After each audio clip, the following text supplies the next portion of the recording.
thought I was living the kind of love story people dream about, until one night, I uncovered a secret so twisted it could ruin anyone's faith in romance. I'm talking about a deception so deep, so perfectly staged, that it nearly cost me $30,000 and my sanity. What I found out will shock you to your core, and once you hear it, you'll never look at trust the same way again. Stay until the end, because I'm going to tell you exactly how I exposed this man and how a stranger showed up at my workplace to save me from financial disaster. This story will make you rethink everything about trust and relationships. Before I continue with this incredible story, please subscribe to the channel, hit that like button, and share this story with someone who needs to hear it. Trust me, you'll want to discuss this one afterward. Let me take you back to when I was 32 years old, working as a bank manager, living what I thought was a perfectly normal life. I had a solid group of friends. We went out regularly, and I was content, but always hoping to meet someone special. Little did I know that my life was about to be turned completely upside down by a chance encounter that seemed like fate, but was actually the beginning of an elaborate con. It was a typical evening when my friends and I decided to grab dinner at this quirky little burger joint. It wasn't like the standardized chain restaurants you see everywhere today. This place had character, you know. We were sitting there, enjoying our meals and catching up on life when I noticed him. He was sitting across the restaurant, and there was something magnetic about him. He appeared to be around 40 years old, well-dressed, and there was this intensity in the way he was looking at me.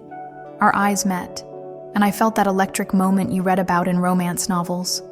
We kept stealing glances at each other throughout the meal, this unspoken connection building between us. My friends noticed immediately and started teasing me about my mysterious admirer. When the waiter brought him his check, he paid quickly, stood up, and as he walked past our table to leave, he did something that took my breath away. Without saying a word, he slipped a piece of paper directly into my hand with his name and phone number written on it. My friends erupted in laughter and excitement, making jokes about how I had just been swept off my feet by a stranger. I laughed along with them, but inside, I was thrilled. There was something so romantic and old-fashioned about the gesture that made my heart race. I kept that piece of paper for days, staring at it, wondering if I should reach out. There was something about him that I couldn't shake from my mind. Finally, I gathered the courage to send him a message, telling him that I remembered him from the restaurant and that I had been thinking about our brief encounter. His response was immediate and warm. He told me he had been hoping I would contact him and that he had been thinking about me constantly since that night. But then he said something that stopped me in my tracks. He told me there was something important I needed to know about him before we went any further, something that might change how I felt about pursuing a relationship with him. My first thought was that he was married. You know how these things usually go, right? I was preparing myself to be disappointed, ready to end things before they even started. But what he told me was completely unexpected. He revealed that he was deaf. I'll be honest with you.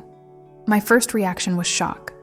Not because there was anything wrong with being deaf, but because I had never been in this situation before. I had never interacted closely with someone who had a hearing disability, and I didn't know what to expect. I felt ashamed of my initial uncertainty, but I think it's important to be honest about these reactions, because they're more common than we'd like to admit. He was incredibly understanding about my surprise, and explained that we could communicate through text messages, and that when we met in person, we could use written notes or his phone to type back and forth. He mentioned that he didn't expect me to know sign language, but that communication wouldn't be a barrier if I was willing to be patient and creative. Something about his gentle approach and his confidence in handling what could have been an awkward situation made me even more interested in getting to know him. I decided to educate myself about hearing disabilities and sign language.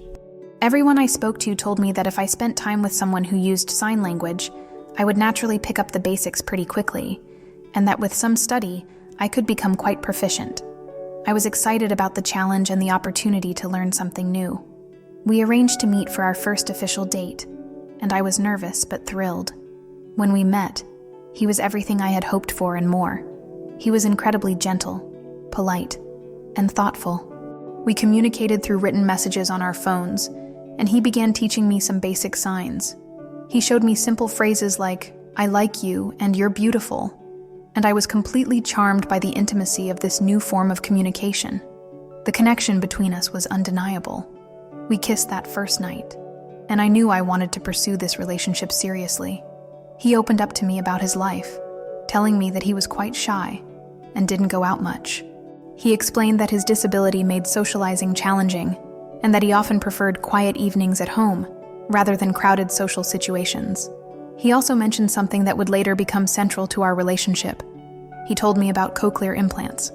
He explained that there was a surgical procedure that could potentially restore some of his hearing, but that it was expensive and not covered by insurance in his case. The cost would be around $50,000, and while he had been saving money, he only had about half of what he needed. Here's where I need to pause and share something important with you, because this is where I made a crucial mistake that many people make when they enter relationships with people who have disabilities. I became obsessed with fixing his situation. Instead of simply enjoying our relationship and accepting him exactly as he was, I started viewing the cochlear implant as the solution to all our communication challenges. This was completely wrong of me, and I realize that now.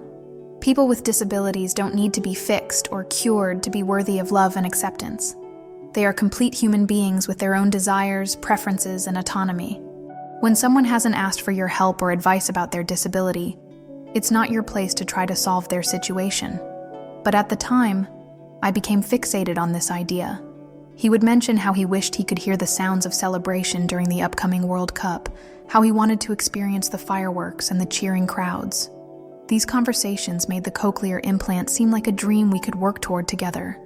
We had been dating for about 5 months when my obsession with helping him get the implant reached a dangerous level.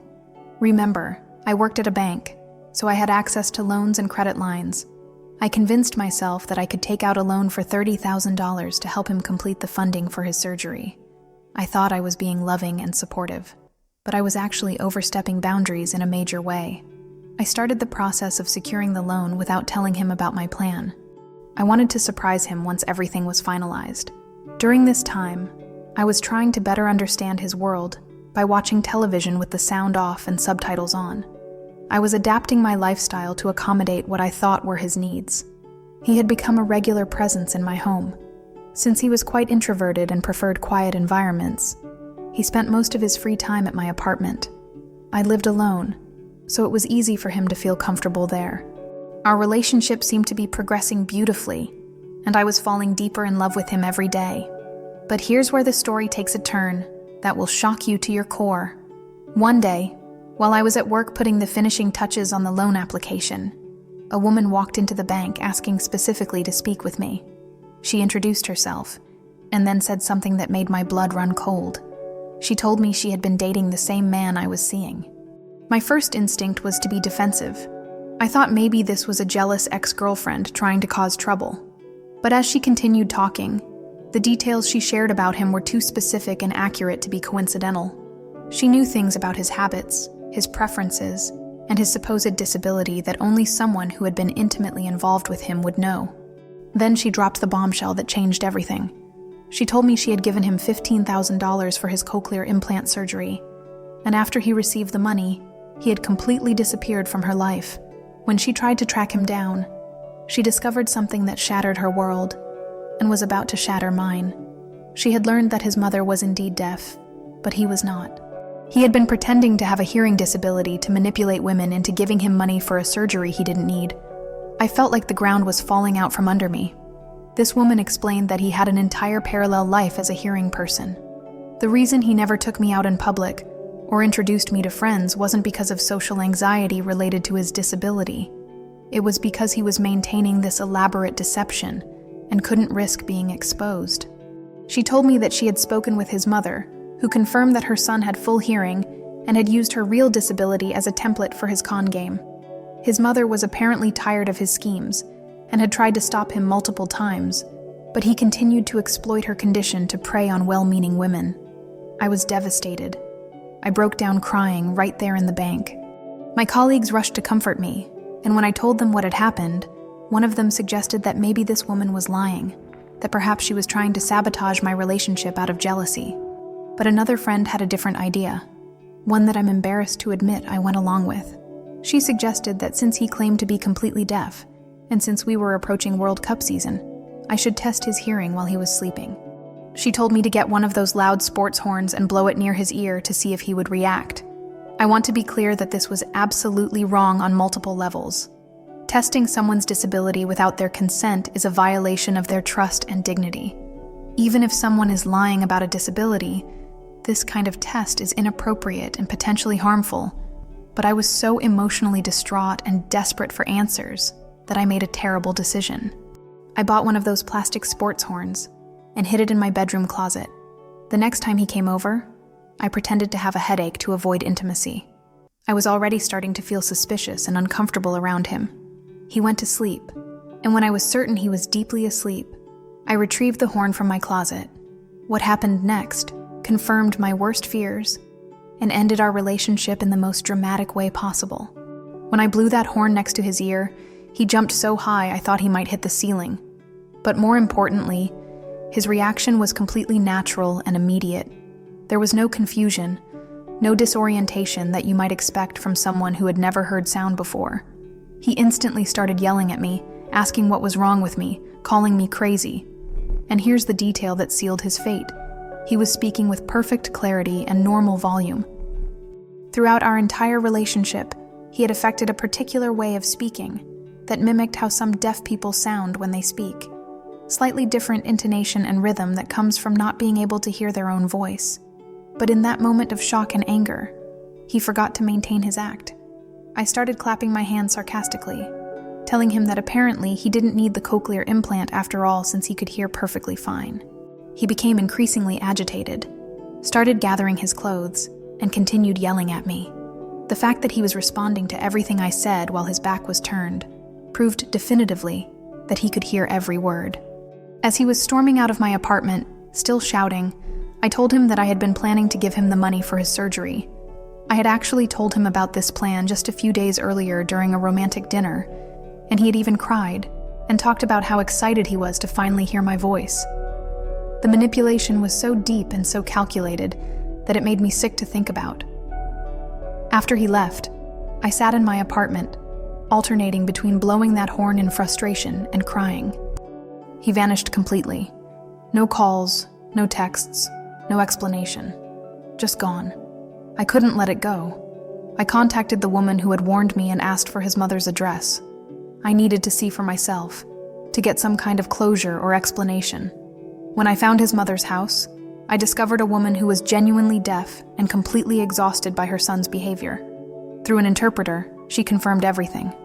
She told me that this wasn't the first time he had done this, that she had tried to stop him repeatedly, but he continued to use her real disability as a blueprint for his scams. She was heartbroken and ashamed that her son was exploiting something that was a real part of her daily life to hurt other people. The psychological impact of this betrayal was devastating and long-lasting. It wasn't just about the money, though I was grateful that the other woman's warning had prevented me from losing $30,000. It was about the complete violation of trust, the intimate deception that had colored every moment of our relationship. I found myself missing aspects of our relationship that I now knew had been fake. I had grown to love the quiet intimacy we shared, the way I had learned to communicate through touch and visual cues, the gentleness that had characterized our interactions. All of it had been a performance, but my feelings had been real. I spent months in therapy trying to process this experience. The hardest part was accepting that someone could maintain such an elaborate deception for so long. He had studied his mother's disability carefully enough to mimic it convincingly. He never slipped up, never forgot to maintain his character, when I would absent-mindedly speak to him without getting his visual attention first. The woman who had warned me told me that she had made it her mission to alert his future victims, which meant she was essentially stalking him to find out who he was dating next. While I understood her motivation, I realized that this wasn't healthy for her either. She was letting this man continue to control her life, even after their relationship had ended. I learned later that she had tried to press charges against him, but the legal system didn't offer much recourse for this type of emotional and financial fraud.